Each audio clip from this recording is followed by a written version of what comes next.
Alright, so I'm going to build a test board because somebody wanted to know the failure on this board, and I am going to guess the failure on this board is right here, which is why this board did not work correctly. Just from how it burnt up, you can see the darkness there. So that's kind of where I'm leaning on this. We'll find out. But before I can test it, I have to build a tester. So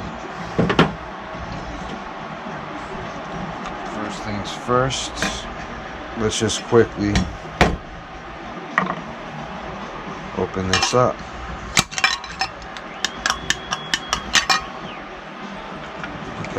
So we'll have the power coming in. Then I'm going to need the power after it leaves my switch to come over. So I'm going to put this at the very edge of the board. I have a transformer here. I forgot what unit it was I got this thing off of, but I mean, it's got all these multi-taps and a resettable circuit breaker. So instead of me frying anything on the other end, I use this. I hope it works. I'm gonna find out. I don't remember if it's fried or not, but it's okay. So this power is gonna have to then go in to here. All right. This is meant to actually sit on a 1900 box, kind of like boom. As you can see, you take that off, you mount it, boom. But what I'm going to do is I'm going to mount it. I know I should have mounted in. I don't want my switch sideways. So I'm just going to mount it like this on the side of it. Which means I'm going to open this.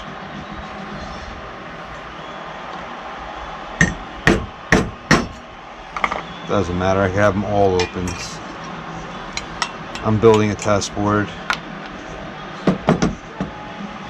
Now for a power cord, I have an old air conditioner cord that's been sitting around my basement for a while. So this way, got a lot of white powder falling up. Oh, okay, whatever, that's just from the cord. So now what we gotta do is we gotta prep the end. So we have to get a connector over here so that it protects it as it goes through there. But first thing first, because I don't have any, well, these are no good anymore, they don't cut. They used to be nice little nips, but it's too much pressure I need to cut. That's how it should be. Oh, I shouldn't have cut that, I could have just grounded it right there. What was I thinking? Oh, that's right, I'm not thinking. That's alright though.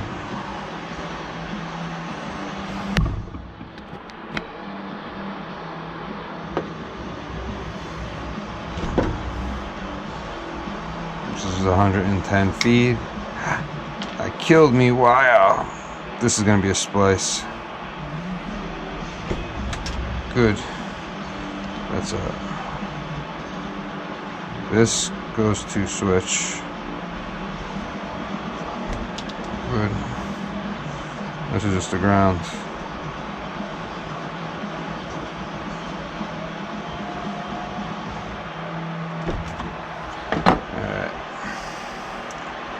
Like I said, this one's just gonna splice, this one's going to my switch, and then this is my ground.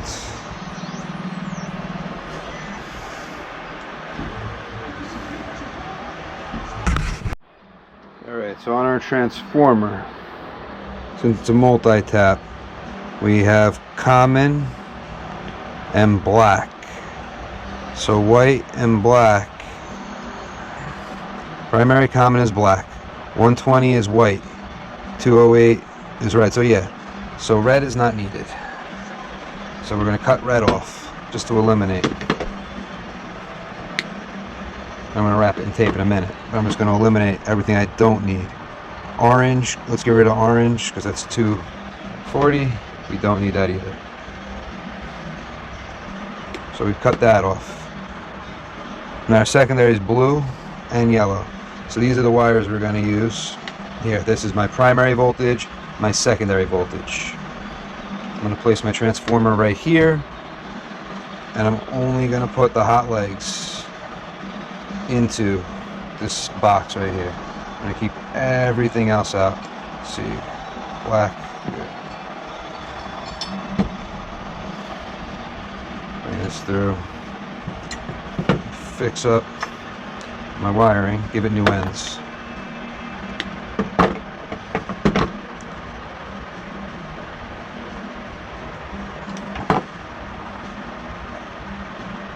Because I am not powering anything but this for my line voltage. So there we go.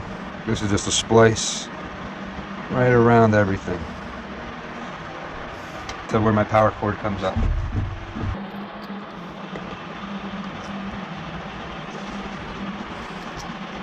I'm going to use a Romex connector.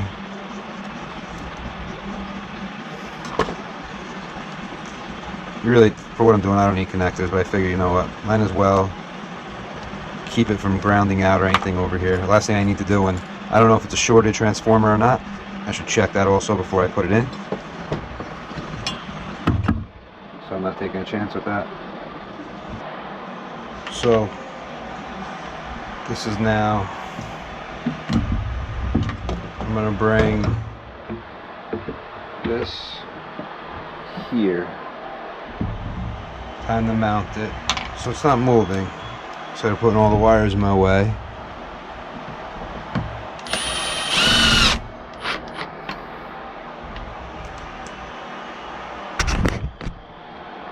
Just gonna zip it down.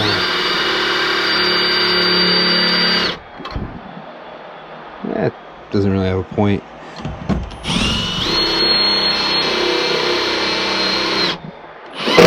It's in. It wasn't really pointed though, so this didn't dig in. But that's not going anywhere. That's pretty solid.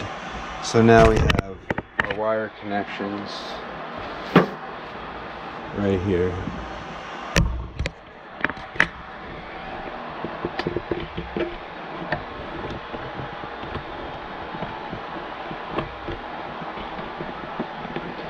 So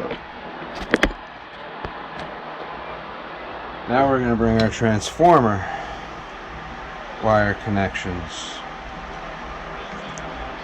through here.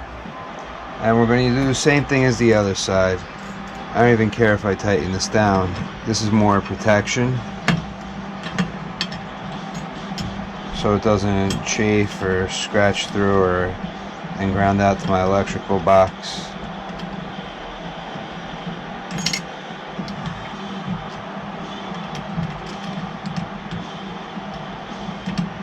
The 4x4 boxes are easier to work with, but they all work.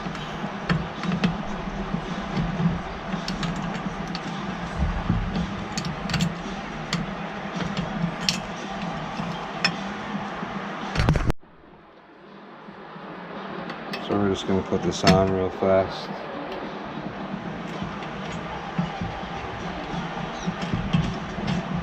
And that locks on, you spin it on, get a screwdriver and you tap it at the end here. This is not going to be moving around where I'm going to worry about it or even a permanent for any longer than my test. The black, the white. Just snake through into my box. Because those are the important wires. So now the blacks are going to go on the switch. And it's just going to break the blacks on the switch. Some switches have holes you could tuck the wires in. This one doesn't. And then the white wire is just going to splice together. So we're just going to take this and twist it. Then we're going to take a wire nut, twist that around. until it becomes tight. Good. If this was permanent, you may electric tape it if you really want to. I prefer not to electric tape it because I always feel like for me to test it, I need to get back into it. So now, it doesn't really matter, I gotta say, what side you put what on here. It would matter, it wouldn't matter at all because you're just breaking it. So you can go top or bottom, doesn't matter. As long as you put this on one side. Guys like to do all different things when they're doing this. So you're gonna bring it in and you can just tighten it right like that. Other guys like to bring it and curve it around the screw and then tuck it in like that and then tighten it down.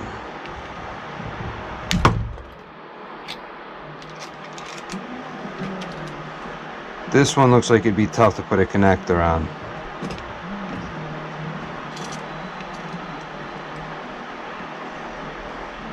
But what I don't like about bending it is I like to keep this tucked tight around. But if you look at this, they made the bigger side here. Unless the only thing I could think of with the manufacturer of this switch, what they might have wanted somebody to do, let me open it back up, is they might have wanted someone to do one of these. And now that wire is going to wrap around the switch and tighten in place. Hopefully. Yeah. Now we're going to take our other side. We're going to do the same thing. Give it a little curve. We'll come in on the bigger side. Got that on there. And now we're going to tighten it.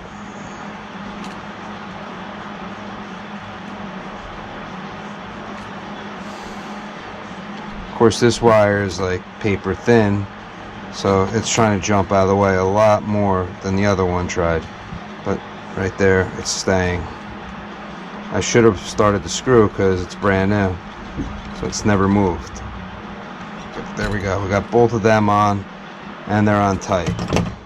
Now the final one is the grounds.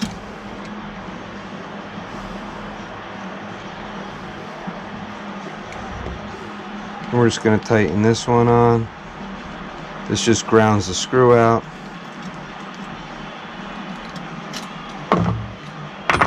This is a pretty cheap screwdriver, so I'm not sure if it's going to hold up or not. Got it for free at Harbor Freight. My good one's out in my truck. This one was close.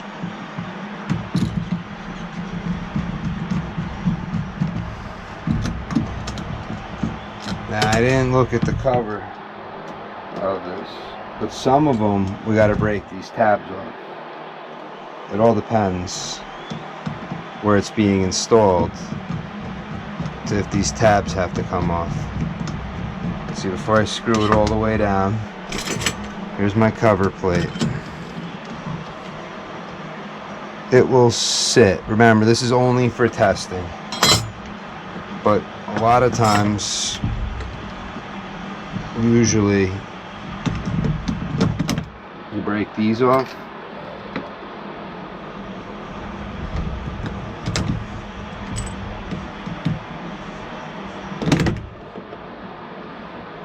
And they all have like a little slot. You fold it on the... That's gonna stay because that doesn't want to break off. So I was like, well, why don't you just take it right here and do this? Which you can. But this one's not cooperating with me right now. It's kind of bending, not where I want it to. So instead of breaking it, I'm just going to leave it, tighten them down.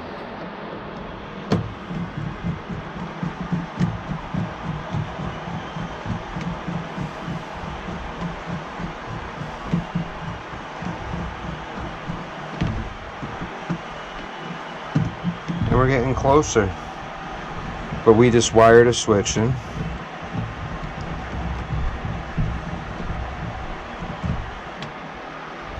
Now we got the cover.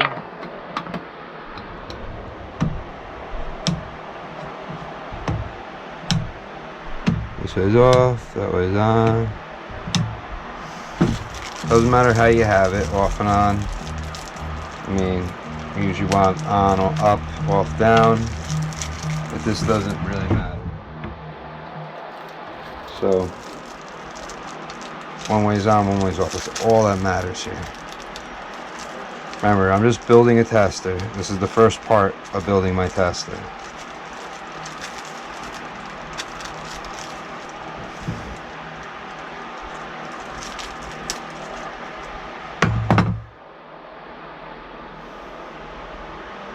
Sit flat.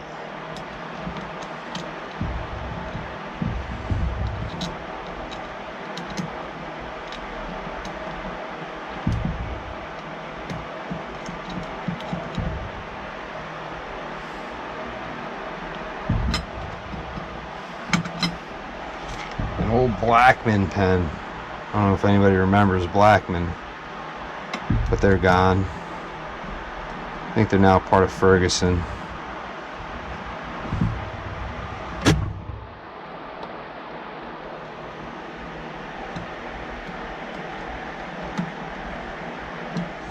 Orange and red are not in use, so I'm just going to put caps on them temporarily.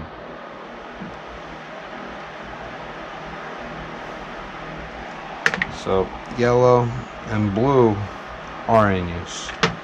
These are very important because we're going to make sure we have power right here. First thing first, we want to just make sure that our switch is off. And since we're off, we're then going to plug in our cord. So unplug that. We'll put this in front. Oop, all my lights are gone.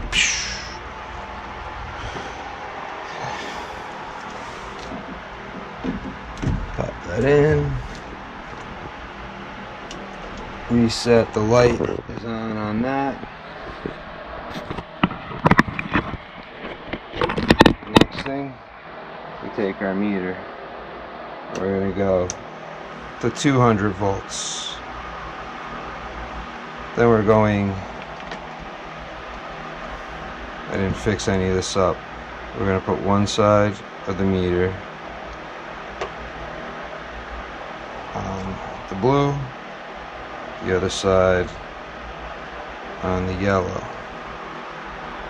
And this is where we find out if my transformer works.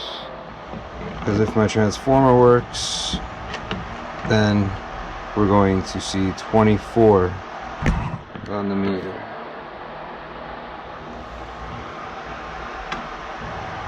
And it works. So this transformer works. So now I'm going to use this transformer since it's still good. This is the first part of this series. This is where this is going to end right here. But what I'm going to do is I'm going to wire this zoning panel in to test it. I want to find the failure, like I said earlier. I also want to see if it is here and if I can learn how to pull these off and fix the board. I'm gonna take this out, but not right now. This is where the first part of the series will end, and then when I come back, I'm going to then wire this in. I'm going to get a thermostat. I don't even need a thermostat. I'm just going to wire it. I'm going to send power to it. I'm going to send power. I'm going to need another transformer to send power into my actual system, because over here, right now it's upside down, but over here I have my thermostats, then I have my system. Where's my damper, thermostat, here, equipment. Now, remove jumper for a dual transformer system. I'm gonna see with one transformer what happens with this board.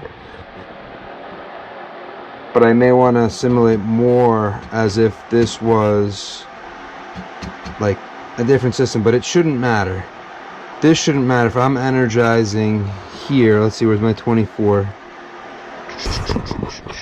I think my 24 was RNC right here. So if I energize this, my thermostat section should work. And then from there, I would be able to test. And I lost a few screws when I pulled this out, so I'm just going to take screws from places that I don't have.